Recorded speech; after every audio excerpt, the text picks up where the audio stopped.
ಕೊಲೆ ಪ್ರಕರಣದ ವಿಚಾರಣೆ ಕೋರ್ಟ್ ಏನು ಹೇಳುತ್ತೆ ಅನ್ನೋ ಕುತೂಹಲದ ಮಧ್ಯದಲ್ಲಿ ಈಗ ಸೋಷಿಯಲ್ ಮೀಡಿಯಾದಲ್ಲಿ ಹೊಸದೊಂದು ಫೋಟೋ ವೈರಲ್ ಆಗ್ತಾ ಇದೆ. ದರ್ಶನ್ ಹಾಗೂ ಪವಿತ್ರ ಮದುವೆ ಆಗಿದ್ದಾರೆ ಎನ್ನಲಾದಂತಹ ಫೋಟೋಗಳು ಸದ್ಯಕ್ಕೆ ಸೋಷಿಯಲ್ ಮೀಡಿಯಾದಲ್ಲಿ ವೈರಲ್ ಆಗ್ತಾ ಇದೆ.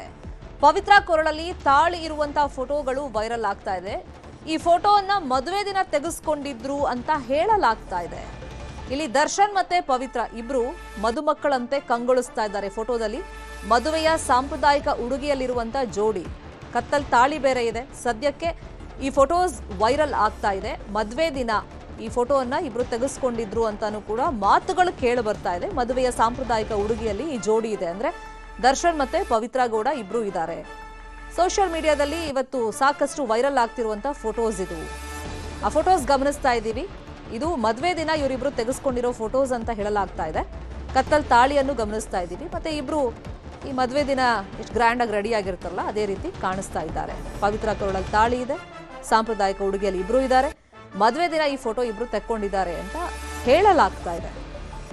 ಹಾಗಾಗಿ ದರ್ಶನ್ ಮತ್ತೆ ಪವಿತ್ರ ಮದುವೆ ಆಗಿದ್ದಾರಾ? ಈ ಹಿಂದೆ ರೇಣುಕಾಸ್ವಾಮಿ ಕೊಲೆ ಪ್ರಕರಣದಲ್ಲಿ ಆರೋಪಿಗಳಾದಾಗ ಇವರು ಈ ಪ್ರಶ್ನೆ ಉದ್ಭವವಾಗಿತ್ತು, ಇವರಿಬ್ಬರಿಗಿರೋ ಸಂಬಂಧ ಏನು ಅಂತ ಹೇಳಿ.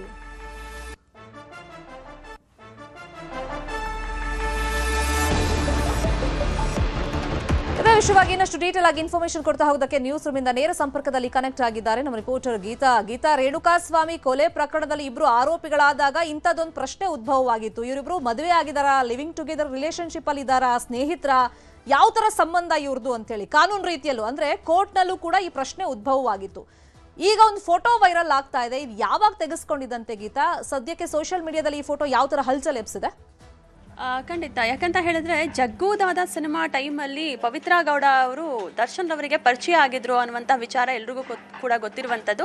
ಯಾಕಂದರೆ ಆ ಒಂದು ಸಮಯದಲ್ಲಿ ಆಡಿಷನ್ ಕೊಡೋಕ್ಕೆ ಅಂತ ಹೋದಂತಹ ಪವಿತ್ರ ಗೌಡ ಆ ನಂತರ ತುಂಬ ಚರ್ಚೆ ಆಗಿದ್ದು, ಆ ನಂತರ ಹೆಚ್ಚಾಗಿ ಕಾಣಿಸ್ಕೊಂಡಿದ್ದು ಅಂತ ಹೇಳಿದ್ರೆ ದರ್ಶನ್ ರವರ ಜೊತೆಗೆ ಅವರ ಮೊದಲ ಒಂದು ಫೋಟೋ ಕೂಡ ವೈರಲ್ ಆಗಿತ್ತು. ಅದು ಅವರ ಫಾರ್ಮ್ ಹೌಸಲ್ಲಿ ಅವರ ಬೈಕ್ ಹಿಂದೆ ಕೂತಂತಹ ಒಂದು ಫೋಟೋ ವೈರಲ್ ಆಗಿತ್ತು. ಅದಾದ ನಂತರ ಸೈಲೆಂಟ್ ಆಗಿತ್ತು. ಅಂದರೆ ಎಷ್ಟೋ ಜನ ಅವರಿಗೆ ಹೇಳಿದ್ರು ಆ ಫೋಟೋವನ್ನು ತೆಗೆಯೋದಕ್ಕೆ ಅಂತ. ಬಟ್ ಆ ನಂತರ ಇತ್ತೀಚೆಗೆ ಅಂದರೆ 2024 ನವೆಂಬರ್ 24ರಂದು ಒಂದು ಫೋಟೋವನ್ನು ಅವರು ಹಂಚ್ಕೊಳ್ತಾರೆ, ಅಂದ್ರೆ ವಿಡಿಯೋವನ್ನ ಹಂಚ್ಕೊಳ್ತಾರೆ. ನಮ್ಮಿಬ್ಬರ ಸಂಬಂಧಕ್ಕೆ 10 ವರ್ಷಗಳ ಸಮಯ, 10 ವರ್ಷ ಕಾಲ ಕಳೆದಂತಹ ಒಂದಷ್ಟು ಫೋಟೋಸ್ಗಳನ್ನ ಹಂಚ್ಕೊಳ್ತಾರೆ. ಅದರಲ್ಲಿ ಅವರು ಅವರ ಪಾದ ಪೂಜೆ ಮಾಡ್ತಿದ್ರು, ಅಂದ್ರೆ ಭೀಮನ ಅಮಾವಾಸ್ಯೆ ಸಮಯದಲ್ಲಿ ಒಂದು ಪೂಜೆ ಮಾಡ್ತಿರುವಂತಹ ಫೋಟೋ ಆಗಿರಬಹುದು. ಜೊತೆಗೆ ದುಬೈನಲ್ಲಿ ಅವರಿಬ್ರು ಒಟ್ಟಿಗೆ ಕಾಣಿಸ್ಕೊಂಡಂತಹ ಫೋಟೋಸ್ಗಳು ಕೂಡ ಹೋಯ್ತು. ಇದೆಲ್ಲದರ ಮಧ್ಯೆ ಈಗ ಇವರಿಬ್ರು ರೇಣುಕಾಸ್ವಾಮಿ ಹತ್ಯೆ ವಿಚಾರದಲ್ಲಿ ಆರೋಪಿಯಾಗಿ ಪರಪ್ಪನ ಅಗ್ರಹಾರದಲ್ಲಿ ಇರುವಂತಹ ಸಂದರ್ಭದಲ್ಲಿ ಸೋಷಿಯಲ್ ಮೀಡಿಯಾದಲ್ಲಿ ಒಂದಷ್ಟು ಫೋಟೋಸ್ಗಳು ವೈರಲ್ ಆಗ್ತಾ ಇದೆ. ಅದು ದರ್ಶನ್ ರವರು ಹಾಗೆ ಪವಿತ್ರ ಗೌಡ ಇಬ್ರು ಮದುವೆ ಆಗಿದ್ದಾರೆ, ಮದುವೆ ಆದಂತಹ ಹೊಸದ್ರಲ್ಲಿ ತೆಗೆಸ್ಕೊಂಡಂತಹ ಫೋಟೋ ಅನ್ನುವಂತಹ ಒಂದು ಚರ್ಚೆ ಒಂದು ಕಡೆ ನಡೀತಾ ಇದ್ರೆ, ಈ ಸಂದರ್ಭದಲ್ಲಿ ಆ ಫೋಟೋದಲ್ಲಿ ಪವಿತ್ರ ಗೌಡ ಅವರ ಕೊರಳಲ್ಲೂ ಕೂಡ ಒಂದು ತಾಳಿ, ಹಳದಿ ದಾರದಲ್ಲಿ ಕಟ್ಟಿರುವಂತಹ ಒಂದು ತಾಳಿ ಇರೋದನ್ನ ನಾವು ಗಮನಿಸಬಹುದು. ಇದಿಷ್ಟೇ ಅಲ್ಲ, ಇನ್ನು ಅವರ ಪವಿತ್ರ ಗೌಡ ಎಷ್ಟೇ ಆದ್ರೂ ಅವರದೇ ಆದಂತಹ ಒಂದು ರೆಡ್ ಕಾರ್ಪೆಟ್ ಸ್ಟುಡಿಯೋವನ್ನ ಹೊಂದಿದ್ದಾರೆ. ಆ ಒಂದು ಸಂದರ್ಭದಲ್ಲಿ ಆ ಇನಾಗ್ರೇಷನ್ ಸಮಯದಲ್ಲಿ ಇವರಿಬ್ರು ತೆಗೆದುಕೊಂಡಂತಹ ಫೋಟೋ ಅನ್ನುವಂತಹ ಒಂದು ಚರ್ಚೆ ಕೂಡ ನಡೀತಾ ಇದೆ. ಈಗ ಇವರಿಬ್ರು ಆರೋಪಿಗಳಾಗಿರುವಂತಹ ಸಮಯದಲ್ಲಿ ಈ ರೀತಿಯ ಒಂದು ಫೋಟೋ ವೈರಲ್ ಆಗ್ತಿರುವಂತದ್ದು ಎಲ್ಲೋ ಒಂದು ಕಡೆ ದರ್ಶನ್ ರವರ ಒಂದು ಕೊಲೆ ಕೇಸ್ಗೆ ಈ ಒಂದು ಫೋಟೋಸ್ಗಳೇನಾದ್ರೂ ತಿರುವನ್ನ ನೀಡುತ್ತಾ ಅನ್ನುವಂಥದ್ದನ್ನ ಕಾದು ನೋಡ್ಬೇಕಾಗಿದೆ ಶರ್ಮಿತಾ. ಈಗ ಕ್ಲಾರಿಫಿಕೇಶನ್ ಯಾರಿಂದ ತಗೊಳ್ಬೇಕೋ ಈ ಫೋಟೋ ಬಗ್ಗೆ ಗೊತ್ತಾಗ್ತಾ ಇಲ್ಲ. ಕ್ಲಾರಿಟಿ ಕೊಡೋರು ಎಲ್ಲಿದ್ದಾರೆ ಅಂತ ನಮ್ಮೆಲ್ಲರಿಗೂ ಗೊತ್ತೇ ಇದೆ ಗೀತಾ. ಮತ್ತೊಂದ್ ಕಡೆ ಇದು ಕಾನೂನಾತ್ಮಕವಾಗಿ ಒಂದ್ ವೇಳೆ ಮದುವೆ ಆಗಿದ್ರೆ ವ್ಯಾಲಿಡ್ ಕೂಡ ಆಗೋದಿಲ್ಲ. ಯಾಕಂದ್ರೆ ದರ್ಶನ್ಗೆ ಧರ್ಮಪತ್ನಿಯಾಗಿ ವಿಜಯಲಕ್ಷ್ಮಿ ಇರೋದ್ರಿಂದ ಆ ಕಡೆ ಏನಾದ್ರೂ ಇವಾಗ ರಿಯಾಕ್ಷನ್ ಎಕ್ಸ್ಪೆಕ್ಟ್ ಮಾಡ್ಬೋದಾ ನಾವು? ಯಾಕಂತ ಹೇಳಿದ್ರೆ ಈ ಸಂದರ್ಭದಲ್ಲಿ ಏನು ಹೇಳುವಂತಹ ಪರಿಸ್ಥಿತಿಯಲ್ಲಿ ಅವರು ಇಲ್ಲ ಅಂತ ಹೇಳ್ಬೋದು. ಸದ್ಯಕ್ಕೆ ದರ್ಶನ್ ರವರು 2ನೇ ಸಲ ಏನು ಪರಪ್ಪನ ಅಗ್ರಹಾರಕ್ಕೆ ಹೋಗಿ ಸೇರಿಕೊಳ್ತಾರೆ, ಆ ಸಮಯದಿಂದ ಅವರು ಸೈಲೆಂಟ್ ಆಗಿದ್ದಾರೆ.